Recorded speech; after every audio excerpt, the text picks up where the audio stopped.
ನಮಗೆಲ್ಲ ನಮ್ಮ ನೆನ್ಪಿನ ಶಕ್ತಿ ಅಂದ್ರೆ ನಾವು ಕಷ್ಟಪಟ್ಟು ಓದೋ ಸ್ವಭಾವ ಅಂದ್ರೆ ಸಿಕ್ಕಾಪಟ್ಟೆ ಹೆಮ್ಮೆ ಅಲ್ವಾ. ದಿನಕ್ಕೆ 18 ಗಂಟೆ ಓದೋದು, ಸಾವಿರಾರು ಪುಟಗಳನ್ನು ನೆನ್ಪಿಟ್ಕೊಳ್ಳೋದು, ಇಡೀ ಟೆಕ್ಸ್ಟ್ ಬುಕ್ಕನ್ನೇ ಬಾಯ್ಪಾಠ ಮಾಡೋದು, ಇದೇ ನಮ್ಮ ಬುದ್ಧಿವಂತಿಕೆಯ ಅಳತೆಗೋಲು ಅಂತ ನಾವು ಇಷ್ಟು ದಿನ ನಂಬ್ಕೊಂಡು ಬಂದಿದ್ದೀವಿ. ಹೌದು, ಕೇಳಿದ್ದು ಸರಿನೇ. ಇಷ್ಟು ದಿನ ನಾವು ಪಟ್ಟ ಶ್ರಮ ಇದೆಯಲ್ಲ, ಅದರಲ್ಲಿ 90% ಇನ್ನು ಮುಂದೆ ವೇಸ್ಟ್. ಅದಕ್ಕೆ ಯಾವುದೇ ಬೆಲೆ ಇರಲ್ಲ. ಕೇಳೋಕೆ ಕಷ್ಟ ಅನ್ಸಿದ್ರೂ ಇದು ನಾವು ಒಪ್ಕೊಳ್ಳೇಬೇಕಾದ ಸತ್ಯ. ಆ ಸಮಯ ಈಗ ಬಂದಿದೆ. ಸರಿ, ಹಾಗಿದ್ರೆ ಈ ಬದಲಾವಣೆ ಯಾಕೆಷ್ಟು ಮುಖ್ಯ ಅಂತ ಅರ್ಥ ಮಾಡ್ಕೊಳ್ಳೋಕೆ ಮುಂಚೆ ನಮ್ಮ ಎಜುಕೇಷನ್ ಸಿಸ್ಟಮ್ನಲ್ಲಿ ಆಳವಾಡಿ ಬೇರೂರಿರೋ ಈ ಬಾಯ್ಪಾಠ ಮಾಡೋ ಸಂಸ್ಕೃತಿ ಇದೆಯಲ್ಲ, ಅದ್ರ ಬಗ್ಗೆ ಒಂದು ಸಣ್ಣ ಲುಕ್ ಹಾಕೋಣ.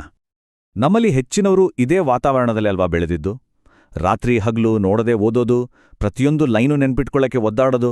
ಅಷ್ಟೇ ಅಲ್ಲ, ಮಾಹಿತಿಯನ್ನ ಜ್ಞಾನಕ್ಕಾಗಿ ಬಳಸೋ ಒಂದು ಟೂಲ್ ಥರ ನೋಡದೆ ಅದನ್ನೇ ಪೂಜೆ ಮಾಡಬೇಕಾದ ದೇವರು ಅನ್ನೋ ಹಾಗೆ ನೋಡೋದು. ಇದೆಲ್ಲ ನಮ್ಮ ಓದಿನ ಒಂದು ಭಾಗನೇ ಆಗ್ಬಿಟ್ಟಿದೆ. ಆದ್ರೆ ಈಗ ಈ ಇಡೀ ಸಿಸ್ಟಮನ್ನೇ ಬುಡಮೇಲು ಮಾಡೋಕ್ಕೆ ಒಂದು ಟೆಕ್ನಾಲಜಿ ಬಂದಿದೆ. ನೆನಪಿನ ಶಕ್ತಿಗೆ ನಾವು ಕೊಡ್ತಿದ್ದ ಬೆಲೆಯನ್ನೇ ಪೂರ್ತಿಯಾಗಿ ಬದಲಾಯಿಸ್ಬಿಡೋ ಗೂಗಲ್ನ ಒಂದು ಹೊಸ AI ಟೂಲ್. ಇದರ ಹೆಸರು ನೋಟ್ಬುಕ್ LM. ಇದು ಕೇವಲ ಒಂದು ಆ್ಯಪ್ ಅಲ್ಲ, ಬದಲಾಗಿ ನಾವು ಕಲಿಯೋ ರೀತಿಯನ್ನೇ ಬದಲಾಯಿಸೋ ಶಕ್ತಿ ಇರೋ ಒಂದು ಕ್ರಾಂತಿಕಾರಿ ಹೆಜ್ಜೆ. ಇದನ್ನೊಮ್ಮೆ ಊಹಿಸ್ಕೊಳ್ಳಿ. ನೀವು 500 ಪೇಜಿನ ಒಂದು ದಪ್ಪ ಬುಕ್ ಅಥವಾ ಒಂದು ಕಾಂಪ್ಲೆಕ್ಸ್ ರಿಪೋರ್ಟನ್ನು ಅಪ್ಲೋಡ್ ಮಾಡ್ತೀರಾ. ಅಷ್ಟೇ, ನೀವೊಂದು ಕಾಫಿ ಕುಡಿದು ಬರೋಷ್ಟರಲ್ಲಿ ಈ AI ಆ ಇಡೀ ಡಾಕ್ಯುಮೆಂಟನ್ನು ಓದಿ ಜೀರ್ಣಿಸ್ಕೊಂಡು ಅದ್ರ ಬಗ್ಗೆ ಒಂದು ಆಡಿಯೋ ಸಾರಾಂಶವನ್ನು ರೆಡಿ ಮಾಡಿರುತ್ತೆ. ನಿಜಕ್ಕೂ ಇದು ಕೇಳೋಕೆ ಆಶ್ಚರ್ಯ ಆಗತ್ತೆ ಅಲ್ವಾ? ಅದು ಕೊಡೋ ವಿವರಣೆ ಒಣ ಸಾಮರಾಂಶದ ಥರ ಇರಲ್ಲ. ಬದಲಾಗಿ ಇಬ್ರು ಎಕ್ಸ್ಪರ್ಟ್ ಸೇರಿ ಒಂದು ವಿಷಯದ ಬಗ್ಗೆ ಚರ್ಚೆ ಮಾಡಿದ ಹಾಗೆ ಇರುತ್ತೆ. ಅವರು ತಮಾಷೆ ಮಾಡ್ತಾರೆ, ವಾದ ವಿವಾದ ಮಾಡ್ತಾರೆ, ಸಿಕ್ಕಾಪಟ್ಟೆ ಕಷ್ಟ ಇರೋ ವಿಷಯಗಳನ್ನ ಕೂಡ ಸಿಂಪಲ್ ಆಗಿ ಎಲ್ಲರಿಗೂ ಅರ್ಥ ಆಗೋ ಹಾಗೆ ವಿವರಿಸ್ತಾರೆ. ಸೊ ಇಂಥ ಟೆಕ್ನಾಲಜಿ ನಮ್ಮ ಕೈಲಿದ್ದಾಗ ಅದರ ನೇರ ಪರಿಣಾಮ ಏನು? ಸಿಂಪಲ್. ಇಷ್ಟು ದಿನ ನಾವು ಪೂಜೆ ಮಾಡ್ಕೊಂಡು ಬಂದಿದ್ವಲ್ಲ ನೆನ್ಪಿನ ಶಕ್ತಿ ಅನ್ನೋ ಸ್ಕಿಲ್, ಅದು ಸಡನ್ನಾಗೆ ತನ್ನ ವ್ಯಾಲ್ಯೂ ಕಳ್ಕೊಂಡಿದೆ. ಇಷ್ಟು ದಿನ ಬುದ್ಧಿವಂತಿಕೆ ಅಂದ್ರೆ ಏನಾಗಿತ್ತು? ಯಾರಿಗೆ ಹೆಚ್ಚು ಫ್ಯಾಕ್ಟ್ಸ್ ನೆನಪಿದೆ, ಯಾರಿಗೆ ಹೆಚ್ಚು ಫಾರ್ಮುಲಾಗಳು ಬಾಯ್ಪಾಠ ಇದೆ, ಅವರೇ ಬುದ್ಧಿವಂತರು. ಇದೇ ನಮ್ಮ ಅಳತೆಗೋಲಾಗಿತ್ತು. ಆದ್ರೆ ಈ AI ಯುಗದಲ್ಲಿ ಬುದ್ಧಿವಂತಿಕೆಯ ಡೆಫಿನಿಷನ್ನೇ ಚೇಂಜ್ ಆಗಿದೆ.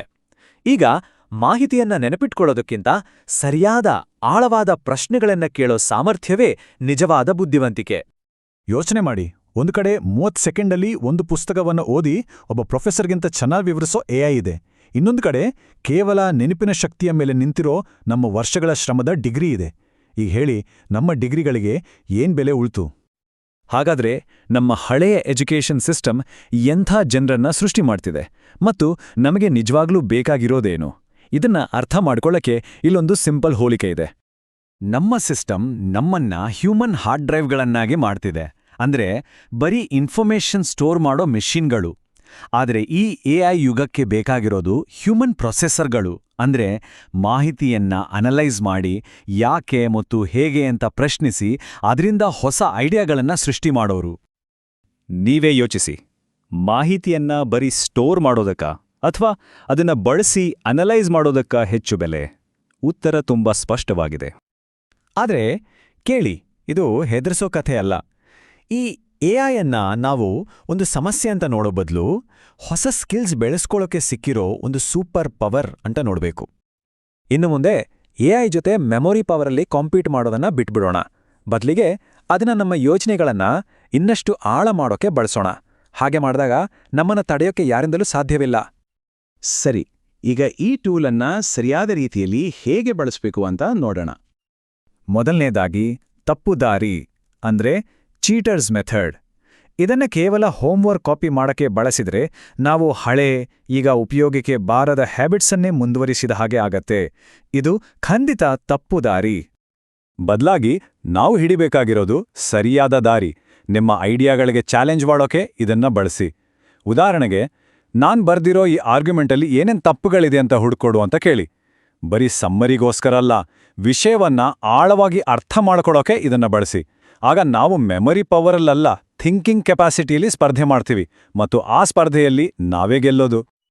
ಸರಿ, ಈ ಎಲ್ಲ ಚರ್ಚೆಯ ನಂತರ ನಾವು ಎಲ್ಲಿಗೆ ಬಂದು ನಿಂತಿದ್ದೀವಿ? ನಮ್ಮ ಮುಂದಿರೋ ಆಯ್ಕೆ ಏನು? ಈ ಮಾತು ಕೇಳೋಕೆ ಸ್ವಲ್ಪ ಕಠಿಣ ಅನ್ಸ್ಬಹುದು, ಆದ್ರೆ ಇದೇ ಇವತ್ತಿನ ರಿಯಾಲಿಟಿ. ಪರೀಕ್ಷೆಗೋಸ್ಕರ ಗಡಿಬಿಡಿಯಲ್ಲಿ ಎಲ್ಲವನ್ನೂ ಬಾಯ್ಪಾಠ ಮಾಡಿ ಎಕ್ಸಾಮ್ ಪೇಪರಲ್ಲಿ ಬರೆದು ಮರೆತುಬಿಡೋ ಪದ್ಧತಿಗೆ ಈಗ ಫುಲ್ ಸ್ಟಾಪ್ ಬಿದ್ದಿದೆ. ನೆನಪಿನ ಶಕ್ತಿಯ ಆಟದಲ್ಲಿ ಮಷೀನ್ಗಳು ನಮಗೆ ಚೆಕ್ಮೇಟಿಟು ಆಗೋಗಿದೆ. ಆಟ ಮುಗಿದಿದೆ. ಈ ಸತ್ಯವನ್ನ ನಾವೀಗ ಒಪ್ಕೊಳ್ಳೇಬೇಕು. ಹಾಗಾಗಿ ಕೊನೆಯದಾಗಿ ಕೇಳೋ ಪ್ರಶ್ನೆ ಒಂದೇ: ಬದಲಾಗ್ತಿರೋ ಈ ಜಗತ್ತಿನಲ್ಲಿ ನಾವು ಯೋಚಿಸೋಕೆ ಮತ್ತು ವಿಶ್ಲೇಷಿಸೋಕೆ ಕಲ್ತು ಮುಂದುವರಿತೀವಾ, ಅಥವಾ ಹಳೆ ಬಾಯ್ಪಾಠದ ದಾರಿಯಲ್ಲೇ ಸಾಗಿ ನಮ್ಮ ಟೆಕ್ಸ್ಟ್ ಬುಕ್ಗಳ ಜೊತೆ ಹಿಂದುಳಿದು ಬಿಡ್ತೀವಾ? ಆಯ್ಕೆ ನಮ್ಮ ಕೈಯಲ್ಲಿದೆ.